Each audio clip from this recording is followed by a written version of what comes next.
Hey everyone, welcome back to the channel Movie Creepers. In today's video, Invincible Season 3, Episode 5 takes us on a thrilling roller coaster ride full of twists and turns. The stakes get even higher as Titan and his complex relationship with the criminal underworld become more entangled. Meanwhile, Mark grapples with personal decisions that threaten to pull him in multiple directions. There's a lot to unpack here. From Multi-Paul's jailbreak to Lou's shocking transformation and Machine Head's rise to power. So, let's break it down. But before we jump into the exploration, don't forget to hit that subscribe button so you never miss out on future videos. Thank you. Let's begin.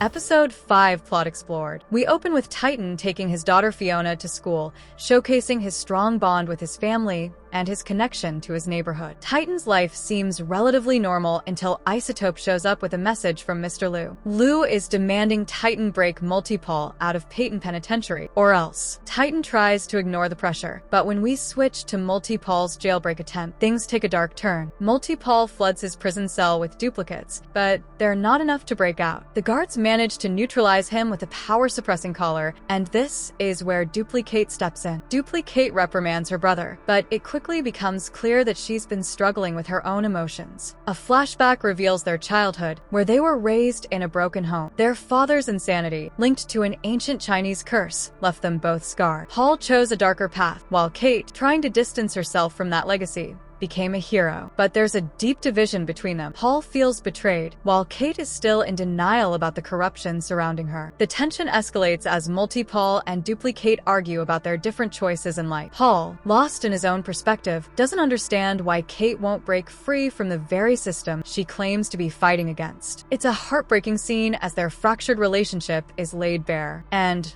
honestly, the mystery of what happens to Paul's duplicates left behind is a question that remains unanswered, but it definitely leaves us curious. While Multi-Paul's family drama is playing out, we get a look at the Graysons' morning routine, complete with pancakes and some lighthearted teasing. Mark and Eve discuss their future, and the topic of moving in together comes up. Mark wants to live with Eve, but the reality of it, finances, jobs, quickly sets in. Eve, though, isn't deterred. She's resourceful. She starts Invincible Incorporated, a private security firm fronted by Mark's superhero persona. Her pitch to Peyton Penitentiary, hoping to sell Mark's services to reduce jailbreaks and violence in exchange for cash, falls on skeptical ears. Back at Titan's office, things take a darker turn. Mr. Lou, feeling the pressure of Titan's delay in freeing Multi-Paul, threatens his family, specifically Fiona. This sends Titan into a panic. But when Titan discusses this with Isotope, the harsh truth comes out. In the Order, there is no line. Titan is stuck between a rock and a hard place. He can either bow to Lou's demands or risk losing everything he's worked for, including his family. Titan, desperate and knowing that he can't face Lou alone, approaches Mark for help. He gives Mark the full rundown, Lou's threats,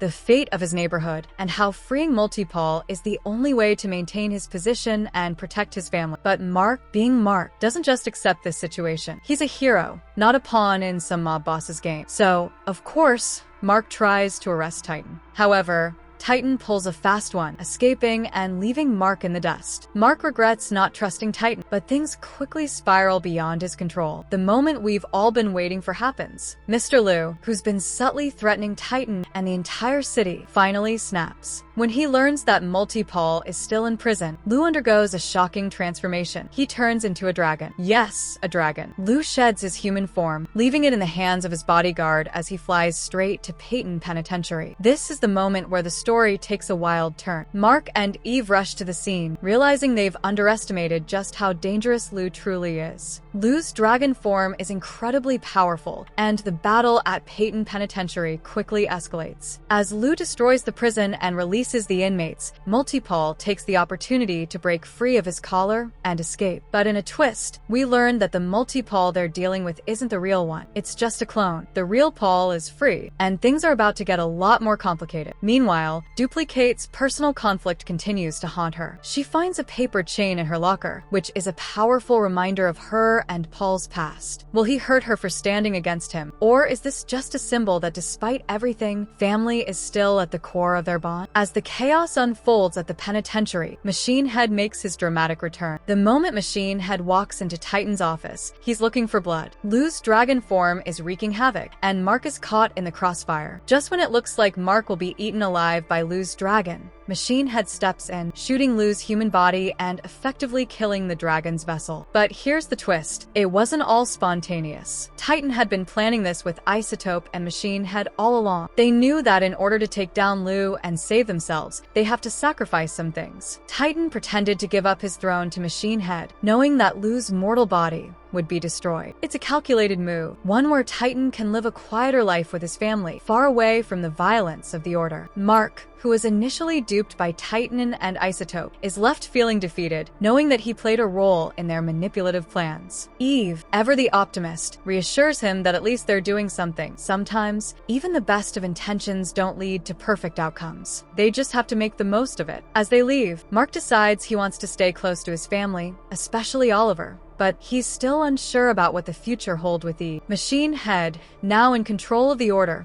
lets Titan walk away from the organization. He even warns him not to backstab him again, or else. But Titan has no illusions about how dangerous Machine Head truly is. Meanwhile, Isotope's role in the betrayal is not fully resolved, leaving a lot of tension between the characters. In the mid-credit scene, we see that Lou's bodyguard isn't done yet. He takes Lou's lifeless form to a shrine, intending to transfer the spirit of the dragon back into Lou's body. This leaves us with one big question. Is Lou truly dead, or has he simply been reincarnated into another vessel? Will he return to take revenge on Machine Head and everyone who's wronged him?